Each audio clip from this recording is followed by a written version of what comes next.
नमस्कार दोस्तों, पुराण मंथन चैनल में आपका स्वागत है। दोस्तों, गीता 5000 वर्ष पहले श्री कृष्ण भगवान ने अर्जुन को कही थी। यह बात महाभारत के समय की है, जब अर्जुन युद्ध प्रारंभ होने से पहले डर जाते हैं, या यूं कहें कि वह अपनों से युद्ध करने में भयभीत होते हैं। तो इस विषय में अर्जुन को श्री कृष्ण गीता ज्ञान देते हैं, जो कि हमारे जीवन पर उतना ही लागू होता है।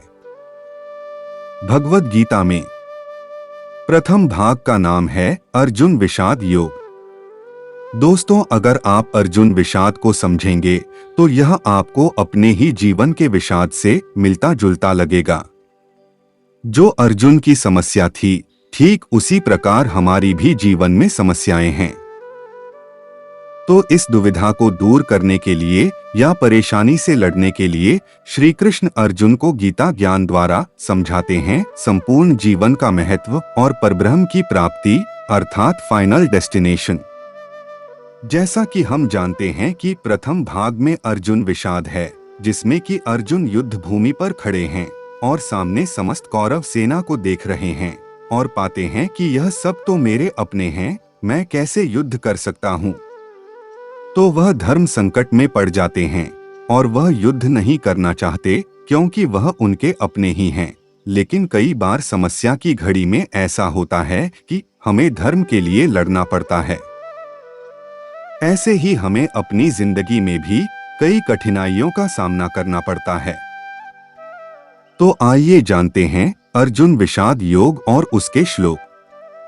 धृतराष्ट्र देख नहीं सकते थे, अंधे थे, लेकिन संजय को दिव्य दृष्टि प्राप्त हुई थी। वह युद्ध से दूर होते हुए भी युद्ध को देख सकते थे। वह जो देख रहे थे वही बता रहे थे। धृतराष्ट्र संजय से सवालों में वह जानना चाहते हैं कि युद्ध स्थल में क्या क्या हो रहा है, दुर्योधन और उनकी सेना क्या कर रही है, और साथ ही में पांडु पुत्रों की सेना क्या कर रही है। उसके बाद दोनों सेनाओं के सुरवीरों का वर्णन, और उसके बाद आता है अर्जुन का विषाद, मतलब कि अर्जुन का दुख, उनकी समस्या, उनका धर्म संकट।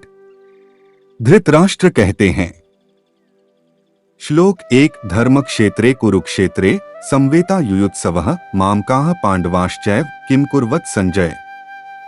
धृतराष्ट्र पूछते हैं, हे संजय, कुरुक्षेत्र की पवित्र भूमि पर युद्ध करने की इच्छा से एकत्रित होने के पश्चात मेरे और पांडु पुत्र क्या कर रहे हैं। धृतराष्ट्र संजय से जानना चाहते हैं कि युद्ध भूमि पर हो क्या रहा है। संजय उवाच, संजय कहते हैं, श्लोक 2, दृष्ट्वा तु पांडवानीकं व्यूढ़ं दुर्योधनस्तदा आचार्य मुख संगमय राजा वचनमब्रवीत। संजय ने कहा है, हे राजन, राजा दुर्योधन पांडवों की सेना की व्यूहरचना अवलोकन करके अपने गुरु द्रोणाचार्य के पास जाकर बात कर रहे हैं।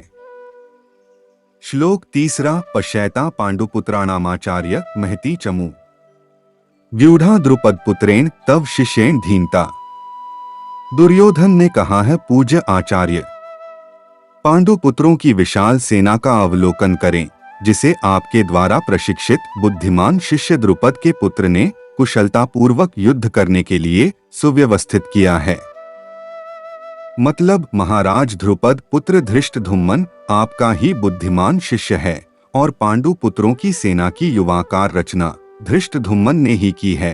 युवाकार रचना का मतलब हुआ कि विशेष तरीके से सेना के योद्धा खड़े हैं, एक ऐसी रचना जिसमें दुश्मन का जाना कठिन हो, और अगर घुसने में सफल भी हो जाता है तो कभी बाहर ना आ सके।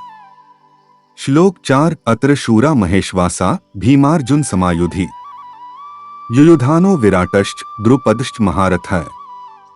श्लोक 5, धृष्ट केतुश्चेकितानः काशीराजश्च वीर्यवान पुरुजित कुंती भोजश्च शैब्यश्च नरपुंवः। श्लोक 6, युधामन्युश्च विक्रांत उत्तमौजाश्च वीर्यवान सौभद्रो द्रौपदेयाश्च सर्व एव महारथाः। इन 3 श्लोकों में दुर्योधन पांडव पुत्रों की सेना के महान योद्धाओं का नाम ले रहे हैं। दुर्योधन द्रोणाचार्य से कहता है, यहाँ इस सेना में भीम और अर्जुन के समान बलशाली युद्ध करने वाले महारथी युयुधान, विराट और द्रुपद जैसे अनेक शूरवीर धनुर्धर हैं। यहाँ पर इनके साथ धृष्टकेतु, चेकितान, काशी के पराक्रमी राजा कांशीराज, पुरुजित, कुंती भोज और शैव्य सभी महान सेना नायक हैं। इनकी सेना में पराक्रमी युद्धमन्यु, शूरवीर, उत्तमौजा, सुभद्रा और द्रौपदी के पुत्र भी हैं, जो सभी निश्चय ही महाशक्तिशाली योद्धा हैं। श्लोक 7वां। अस्माकं तु विशिष्टा ये तान्निबोध द्विजोत्तम नायका मम सैन्यस्य संज्ञार्थं तान् ब्रवीमीते।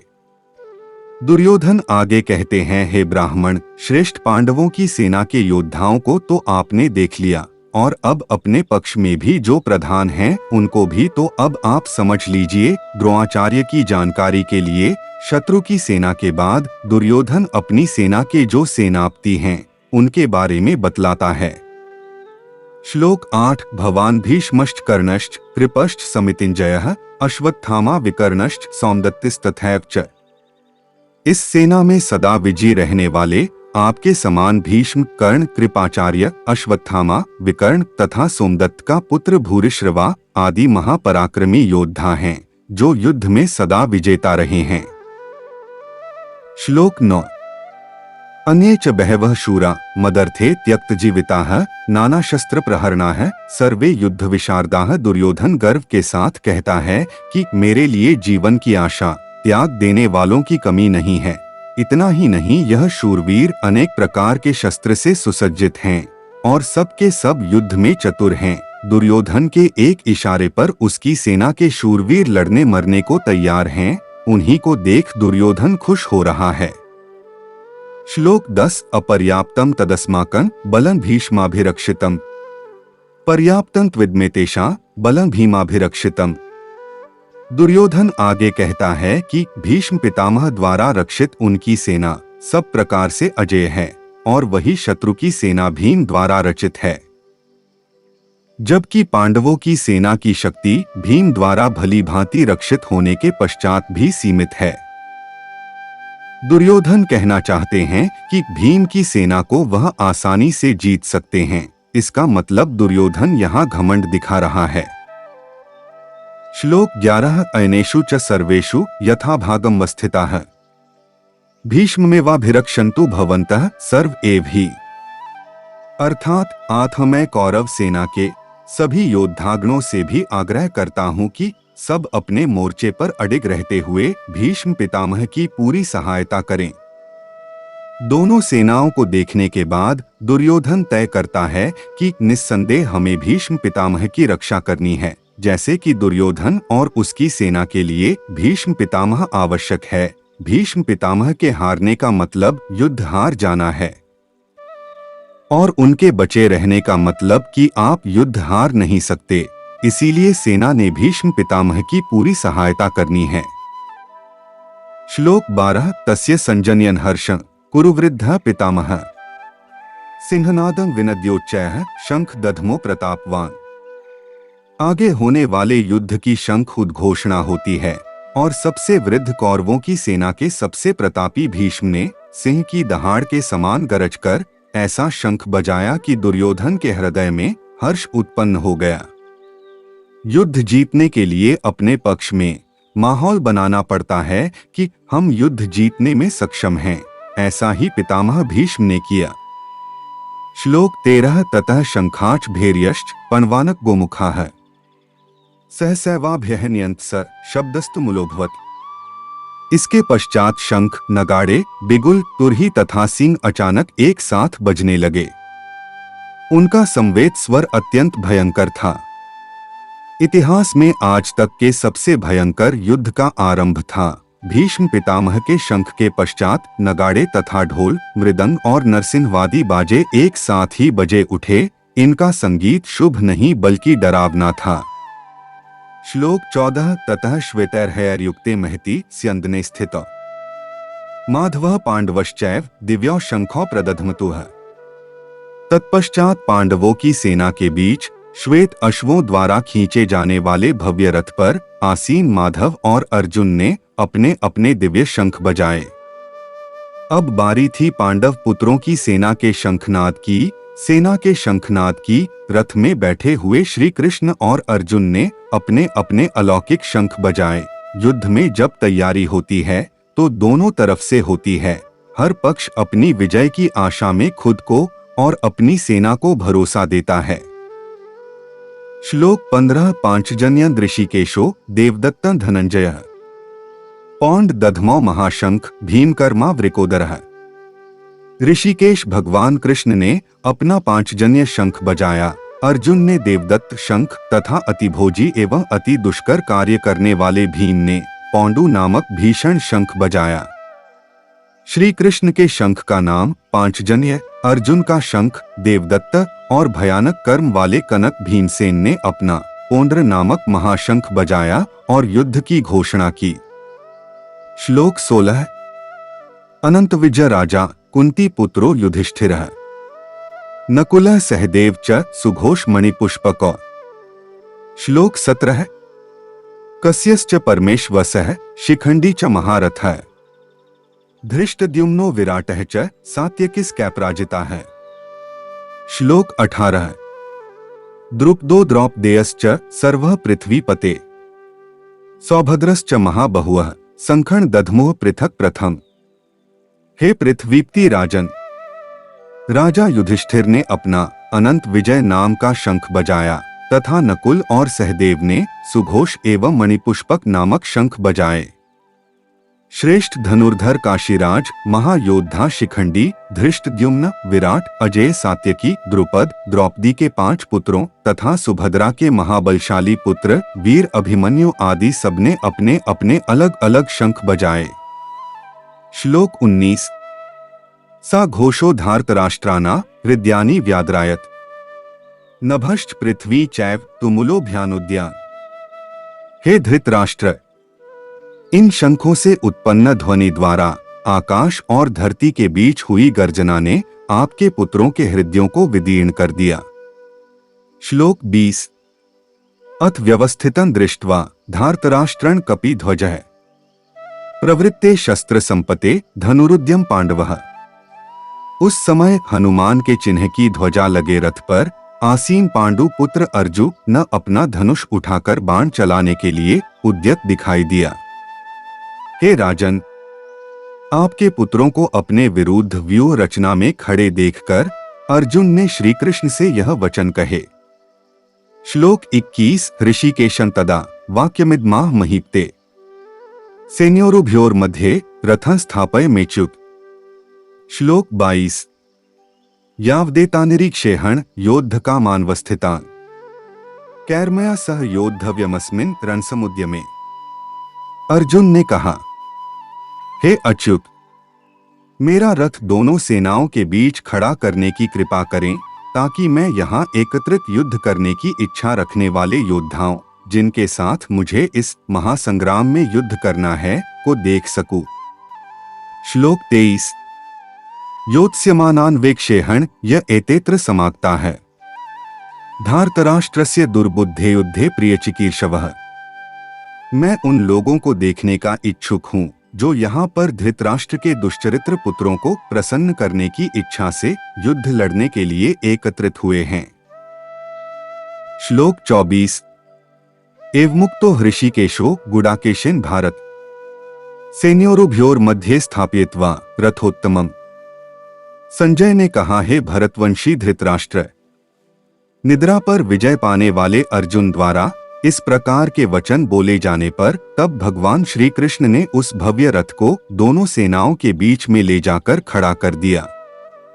श्लोक 25 भीष्मद्रोण प्रमुखतः सर्वेषां च महीक्षितां उवाच पार्थ पश्यैतान् संवेतान् कुरुनिति। भीष्म, द्रोण तथा अन्य सभी राजाओं की उपस्थिति में भगवान श्री कृष्ण ने कहा कि हे पार्थ, यहाँ पर एकत्रित समस्त कुरुओं को देखो, कौरवों को इकट्ठा किया है। श्लोक 26 तत्रापश्यत् स्थितान् पार्थः पितृनथ पितामहान् आचार्यान् मातुलान् भ्रातृन् पुत्रान् पौत्रान् सखींस्तथा। अर्जुन ने वहां खड़ी दोनों पक्षों की सेनाओं के बीच अपने पिता तुल्य चाचाओं ताऊओं पितामहों गुरुओं मामाओं भाइयों चचेरे भाइयों पुत्रों भतीजों मित्रों ससुर और शुभचिंतकों को भी देखा। श्लोक 27 श्वशुरान सुहृदश्चैव सेन्योरुभयोरपि तान् समीक्ष्य स कौन्तेयः सर्वान् बन्धुर्वस्थितान्। जब कुंतीपुत्र अर्जुन ने अपने बंधु बांधवों को वहां देखा तब उसका मन अत्यधिक करुणा से भर गया और फिर गहन शोक के साथ उसने निम्न वचन कहे। श्लोक 28 कृपया पर्याविष्टो विषीदन्निदम्ब्रवीत्। अर्जुन उवाच दृष्ट्वेम स्वजनम कृष्ण युयुत्सु समुपस्थितम। अर्जुन ने कहा, हे कृष्ण, युद्ध करने की इच्छा से एक दूसरे का वध करने के लिए यहाँ अपने वंशजों को देखकर मेरे शरीर के अंग कांप रहे हैं और मेरा मुंह सूख रहा है। श्लोक 29 सीदंती मम गात्राणि मुखं च परिशुष्यति। वेप्थुश्च शरीरे में रोमहर्षश्च जायते। श्लोक 30 गांडीवं स्रंसते हस्तात्वक च व परिदह्यते। न च शक्नोमि वस्थातु भ्रमतीव च मे मनः। श्लोक 31 निमित्तानि च पश्यामि विपरीतानि केशव। न च श्रेयोनुपश्यामि हत्वा स्वजन्माहवे। अर्जुन कहता है, मेरा सारा शरीर कांप रहा है, मेरे शरीर के रोंगटे खड़े हो रहे हैं, मेरा धनुष गांडीव मेरे हाथ से सरक रहा है और मेरी पूरी त्वचा में जलन हो रही है। मेरा मन उलझ रहा है और मुझे घबराहट हो रही है। अब मैं यहाँ और अधिक खड़ा रहने में समर्थ नहीं हूँ। केशी राक्षस को मारने वाले हे केशव, मुझे केवल अमंगल के लक्षण दिखाई दे रहे हैं। युद्ध में अपने वंश के बंधु बांधवों का वध करने में मुझे कोई अच्छाई नहीं दिखाई देती है और उन्हें मारकर मैं कैसे सुख पा सकता हूँ। श्लोक 32 न काय विजय कृष्ण न च राज्य सुखानि च किन्नो राज्येन गोविंद की भोगैर्जीवितेन वा। श्लोक 33 येषामर्थे काक्षितन नो राज्य भोगाः सुखानि च त इमेव स्थितायु धे प्राणास्त्यक्त्वा धनानि च।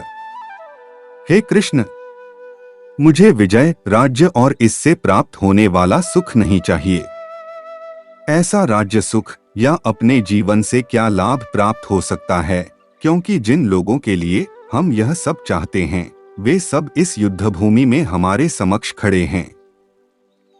श्लोक 34 आचार्याः पितरः पुत्रास्तथैव च पितामहाः मातुलाः श्वशुराः पौत्राः शालाः संबंधिनस्तथा। जिन लोगों के लिए हमें राज्य विषय भोग और सुख आकांक्षित हैं, जिन लोगों के लिए हम आकांक्षा करते हैं कि हमें राज्य मिले सुख भोग मिले, वे सभी आचार्य पितृव्य पुत्र पितामह मातुर्य ससुर पौत्र साले कुटुंबी आदि अपने अपने जीवन की आशा तथा धन संपत्ति छोड़कर इस युद्ध में खड़े हुए हैं। श्लोक 35 एतान्न हन्तुमिच्छामि न तोपि मधुसूदन अपि त्रैलोक्यराज्यस्य हेतोः किन्नु महि कृते। मधुसूदन, यद्यपि वे मुझ पर आक्रमण भी करते हैं तथापि मैं इनका वध क्यों करूं। श्लोक 36 निहत्य धार्तराष्ट्रान्नः का प्रीतिः स्या जनार्दन पाप में वाश्रये दस्मानः त्वैतानात्तायेन। हे जनार्दन, धृतराष्ट्र के पुत्रों का वध करके हम लोगों को क्या सुख मिलेगा। इन आत्ताइयों की हत्या करके हमें पापी ही बनना पड़ेगा। श्लोक 37 तस्मान्नार्हा वयं हन्तुं धार्तराष्ट्रान् स्वबान्धवान् स्वजनम ही कथा हत्वा सुखिनः स्याम माधव। श्लोक 38 यद्यप्येते न पश्यन्ति लोभोपहतचेतसः कुलक्षयकृतं दोषं मित्रद्रोहे च पातम्। श्लोक 39 कथं न ज्ञेयं स्माभिः पापादस्मानिवर्तितुम् कुलक्षयकृतं दोषं प्रपश्यद्भिर्जनार्दन। इसलिए हमें धृतराष्ट्र के पुत्रों की हत्या नहीं करनी चाहिए, क्योंकि हे माधव, अपने ही संबंधियों की हत्या करके हम सुखी कैसे रहेंगे। यद्यपि ये धृतराष्ट्र पुत्र लोभ से अंधे होने के कारण कुलनाशकारी दोष तथा बंधुओं को मारने से उत्पन्न पाप को नहीं देखते। मुझे पता है ये कैसे हैं, ये कुलनाशकारी हैं, तो भी हे जनार्दन, कुलक्षय से होने वाले दोष को देख सुनकर भी हम लोगों को इस पाप से निवृत्त होने का विचार क्यों नहीं करना चाहिए। श्लोक 40। कुलक्षय प्रणश्यन्ति कुलधर्माः सनातना है। धर्मे नष्टे कुलं कृत्स्नम धर्मो भिभवत्युत। जब कुल का नाश हो जाता है तब इसकी कुल परंपराएं भी नष्ट हो जाती हैं और कुल के शेष परिवार अधर्म में प्रवृत्त होने लगते हैं। श्लोक 41। अधर्माभिभवात् कृष्ण प्रदुष्यन्ति कुलस्त्रियः। स्त्रीषु दुष्टासु वार्ष्णेय जायते वर्णसंकरः। हे कृष्ण, कुल में अधर्म का प्रभाव होने से कुल की स्त्रियां दूषित हो जाती हैं और हे वार्ष्णेय, स्त्रियों के दूषित होने से वर्णसंकर संतान पैदा होती है। श्लोक 42। संकरो नरकायैव कुलजाना कुलस्य च। पतंती पितरो हेषा लुप्त पिंडोदक क्रिया है। अवांछित संतानों की वृद्धि के परिणाम स्वरूप निश्चय ही परिवार और पारिवारिक परंपरा का विनाश करने वालों का जीवन नारकीय बन जाता है। जल तथा पिंडदान की क्रियाओं से वंचित हो जाने के कारण ऐसे पतित कुलों के पितरों का भी पतन हो जाता है। श्लोक 43। दोषैरेतैः कुलजाना वर्णसंकरकारकैः। उत्साद्यन्ते जातिधर्माः कुलधर्माश्च शाश्वताः।